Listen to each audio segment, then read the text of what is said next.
Let's think about costs more deeply by returning to our example of the pizzeria. We know how many pizzas per day the firm can produce depending on how many workers it employs. Now let's consider what it costs the firm to produce pizzas. Suppose that the firm's fixed cost is $100 per day, representing the rent it pays for its building and machines, and the owner's opportunity cost of owning the pizzeria. Since the $100 per day is a fixed cost, it doesn't matter whether the firm produces many pizzas, few pizzas, or no pizzas at all. Regardless of how much the firm produces, the firm will incur $100 per day in fixed costs. Suppose that the firm's variable costs are $90 per worker per day, representing the cost of labor and the materials the workers use. Variable costs change as the amount of output changes. To produce many pizzas, the firm needs to hire a lot of workers and buy a lot of materials, so the firm's variable cost will be high. To produce few pizzas, the firm needs to hire few workers and buy few materials, so the firm's variable cost will be low. If the firm produces no pizzas at all, it doesn't need workers or materials, so its variable cost will be zero. Adding fixed cost and variable cost gives us the firm's total cost. Notice that, like variable cost, total cost rises as the firm increases its output. But, like fixed cost, when the firm produces 0 pizzas, the total cost is not 0. If we divide fixed, variable, and total cost by the number of pizzas produced, we get average cost figures. Average fixed cost is the firm's fixed costs per unit of output. Average variable cost is the firm's variable costs per unit of output. And average total cost is the firm's total cost per unit of output. Here are the average fixed, average variable, and average total costs for our pizzeria. Suppose our pizzeria has 5 workers and so produces 75 pizzas per day. At 75 pizzas per day, the firm's fixed cost is $100 per day, and its variable cost is $450 per day, for a total cost of $550 per day. If we divide the firm's $100 fixed cost over the 75 pizzas, then we get an average fixed cost of $1.33 per pizza.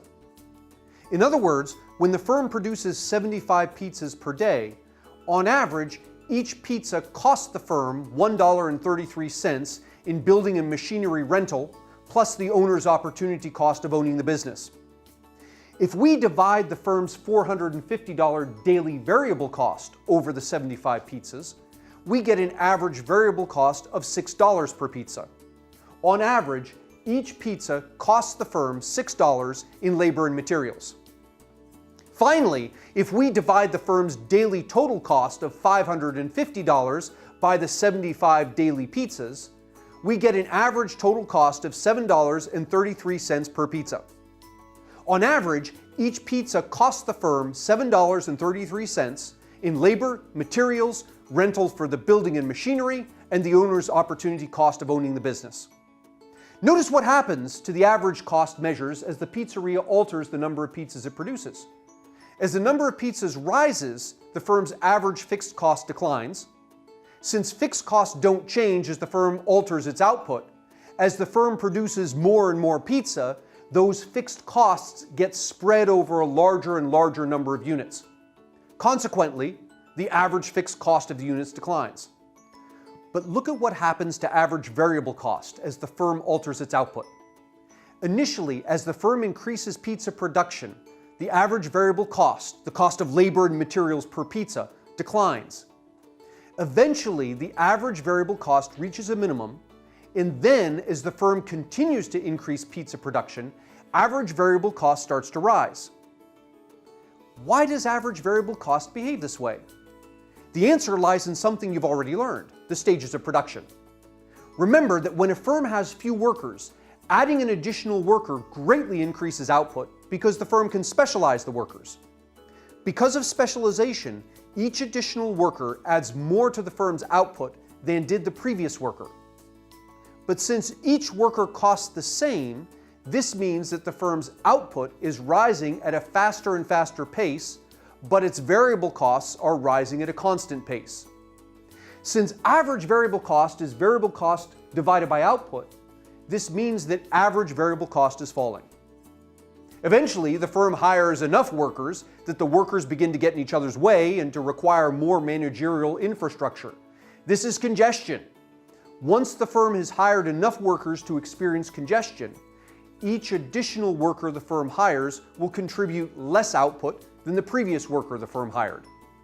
But since each worker costs the same, this means that the firm's output is rising at a slower and slower pace, while its variable costs are rising at a constant pace. Since average variable cost is variable cost divided by output, this means that average variable cost is rising. Since average total cost is the sum of average variable cost and average fixed cost, average total cost follows the same pattern as average variable cost. If we graph these average cost curves, we get a picture that looks like this. As output rises, average fixed cost falls, but average variable cost and average total cost fall, reach a minimum, and then rise again. Notice the minimum point on the average total cost curve. The output level that corresponds to this minimum point is called the efficient output level. When a firm produces at its efficient output level, its average total cost is the lowest attainable. At least in the short run, this is the lowest cost per unit the firm can achieve. If the firm produces any fewer or any more units than it is currently producing, its average total cost rises. The last cost curve we have to examine is marginal cost. Marginal cost is the additional cost the firm incurs from producing an additional unit of output. Mathematically, marginal cost is the change in total cost divided by the change in the quantity of output. Let's go back and compare the pizzeria's output to its total cost. Suppose you just hired your first worker. Yesterday you had no workers and you were producing no pizza, so your total cost was $100 per day, your fixed cost. Today you have one worker and you're producing 6 pizzas per day, and your total cost is $190. By hiring your first worker, you increased your total cost by $90 and your output by 6 pizzas. Your marginal cost is the ratio of the increase in your total cost to the increase in your output, or 90 divided by 6, 15. Marginal cost is the additional cost you incurred from the last additional unit of output you produced. In other words, that 6th pizza cost about $15. So now you have one worker. What happens if you hire a second worker? Hiring a second worker will increase your total cost by $90 and your output by 14 pizzas. With 2 workers, you'll be producing 20 pizzas per day, and the marginal cost of that 20th pizza will be about $90 divided by 14, or $6.43. Continuing like this, we can calculate the marginal costs of the various pizzas. We should pause here and note the difference between marginal cost and average total cost. Remember that marginal cost measures look forward and average costs look backward. Suppose you have 4 workers. With 4 workers, you're producing 59 pizzas per day at a total cost of $460 per day. Your average total cost is $7.80, and your marginal cost is $4.74. This means that looking backward, the 59 pizzas you're currently producing cost you on average $7.80 each. It also means that looking forward, if you were to produce 1 additional pizza, that pizza would increase your total cost by about $4.74. Combining the marginal cost that we've calculated with our other cost curves gives us a picture that looks like this. So, what do these cost curves tell us? The cost curves are tools that we use to figure out what level of output is best for the firm and what level of output is best for society.